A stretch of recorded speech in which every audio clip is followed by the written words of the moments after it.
Halo teman-teman, selamat datang kembali di channel Nutrinfo. Kali ini kami akan membahas seputar protein. Sebenarnya apa ya protein itu?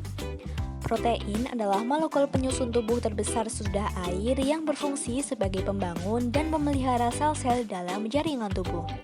Molekul protein lebih kompleks daripada karbohidrat dan lemak loh, karena terdiri dari rantai-rantai panjang asam amino yang saling mengikat membentuk ikatan peptida. Nah, asam amino ini dibagi menjadi 3 macam. Yang pertama adalah asam amino esensial, yang berarti asam amino yang tidak bisa dihasilkan oleh tubuh. Contohnya adalah leusin, isoleusin, dan valin. Dan yang kedua adalah asam amino esensial bersyarat, yakni asam amino yang bisa disintesis tubuh menggunakan asam amino yang sudah tersedia, seperti prolin, treonin, dan arginan. Dan yang ketiga adalah asam amino non-esensial, yakni asam amino yang bisa dihasilkan sendiri oleh tubuh. Contohnya adalah alanin, asam glutamat, dan glutamin. Salah satu fungsi protein bagi tubuh adalah sebagai faktor pertumbuhan dan pemeliharaan jaringan.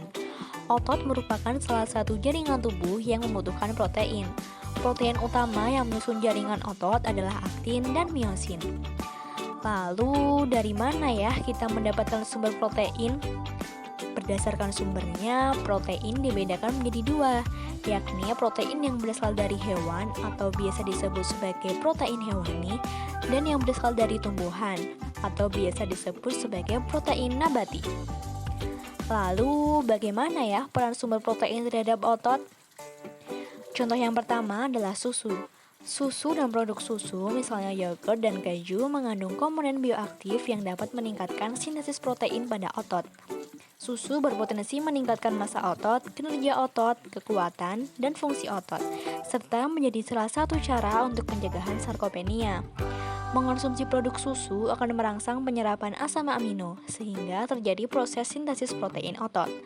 Kombinasi olahraga dan susu suplemen globula lemak akan menyebabkan tanda-tanda kelebahan berkurang, dan otot menjadi lebih baik.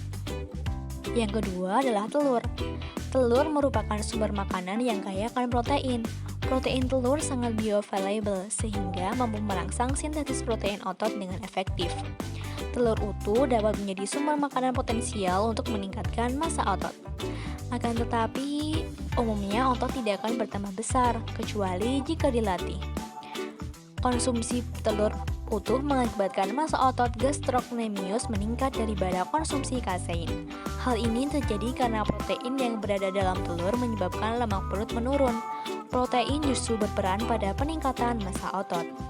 Dan yang ketiga adalah daging merah. Contohnya adalah daging sapi, yakni dapat membantu menjaga massa otot. Hal ini disebabkan oleh adanya kandungan asam amino esensial.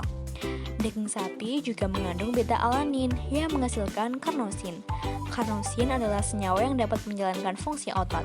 Saat mengonsumsi daging sapi, maka terjadi pula peningkatan kadar karnosin di dalam otot. Terima kasih teman-teman sudah menyimak penjelasan dari kami. Jangan lupa untuk cek sosial media kami lainnya ya, agar tidak ketinggalan mengenai informasi lainnya.